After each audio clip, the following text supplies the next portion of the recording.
Is this the best Mini John Cooper Works Countryman?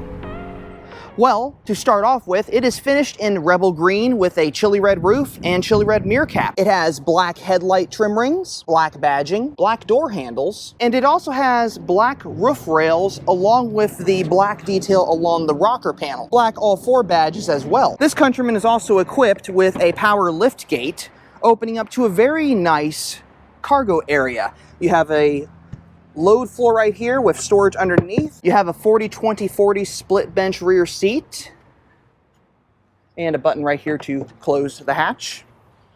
You got a cool rear diffuser with chrome exhaust tips. You got park distance control. You got these nice 18-inch black wheels, which have, I believe, all-season tires as well, so you'll be able to drive this in any weather. Plenty of space in the back, and it's a malt brown leather interior, so pretty cool looking.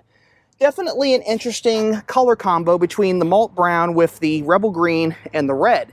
It really does work. Very, very nice, and plenty of seating space back here. I could fit here perfectly fine, along with two other people. It also has USB-C ports down there, so you can charge your iPhone.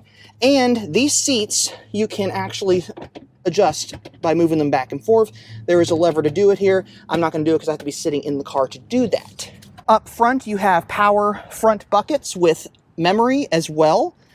Forward, backward, recline, and lumbar adjustment as well. So you can adjust the lumbar by the button. You got a really cool center armrest here with a spot for your smartphone, or in the case of what we're doing right now, the key to the vehicle, with more storage underneath. You also have an electronic parking brake and a 8-speed automatic transmission.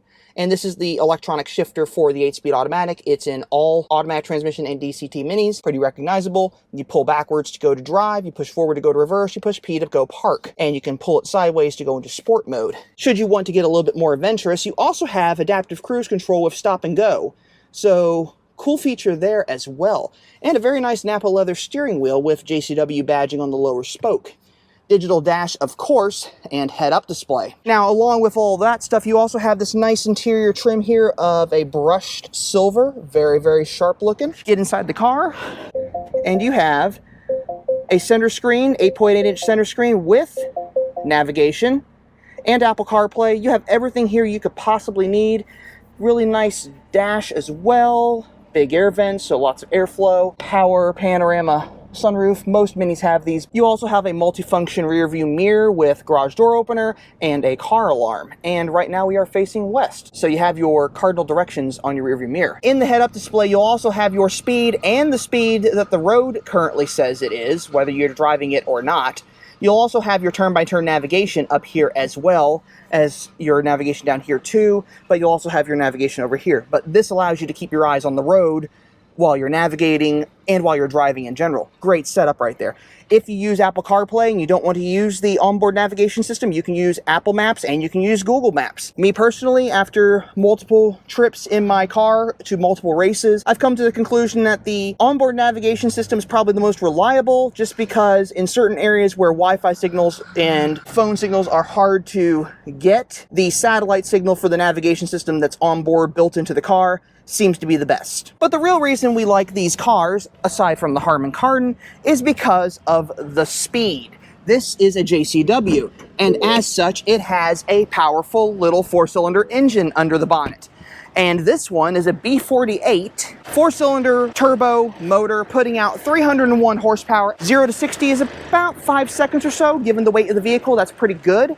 And with the all-4 all-wheel drive system, you're getting there pretty fast and having a lot of fun doing it. This thing can corner on a dime. The engine, as you can see, is lower in the engine bay, so really good center of gravity. You're not going to have to worry too much about tipping over. This is not the typical crossover where you lean over and it rolls. This is one of those where it will hold the road, it will hold its position, it will not let anything happen to you.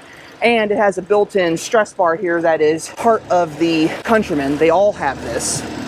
JCW Clubman has this as well. So a little bit of added rigidity, even though with the firewall being where it is, you really don't need it, but it's nice to have.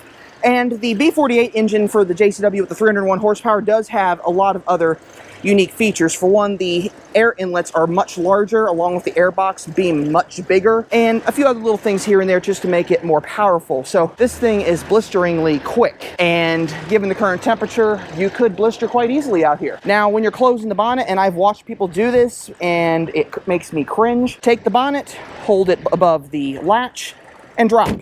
Do not press down. This is aluminum and it will dent easily, and I've seen it happen. I've seen people do it in the showroom. Now, as far as fuel economy goes, you're looking at about 24 city, 30 highway, with an average of about 26 miles per gallon. The price for this JCW Countryman is $51,800. Now, factor in the fact that it has the leather interior, the power seats, the Harman Kardon. It's an iconic trim, and at that price, that's pretty good for these. I've seen them go even higher than that, so that's a good price for a JCW Countryman iconic trim with all the bells and whistles, and this one has them. I forgot to mention that on cold winter days, it also has a heated steering wheel, so that's a great feature to have if you find you need it in the wintertime, along with, of course, standard heated seats. Now, of course, everything in front of you is easy to read, obviously. You got your nice digital speedometer right here, and if you put the car in sport mode, the ring around the speed glows red, which is a nice feature. I also just heard something open at the back. I think this thing has a valved exhaust, so another cool little thing as well. So I just figured out these cars come with the valved exhaust. So when you push this toggle switch for sport mode, it opens the valve immediately. The result is you get this lovely sound of pops and crackles. And I'm going to give you a little preview of that here right now.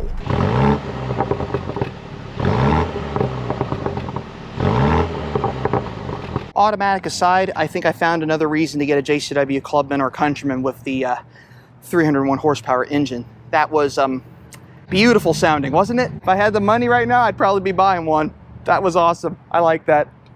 You can tell by the grin on my face, can't you? That was pretty fun. So if you want a crossover utility vehicle that'll make you grin like an idiot, this is definitely the one to get. So is this the best Mini John Cooper Works Countryman out there?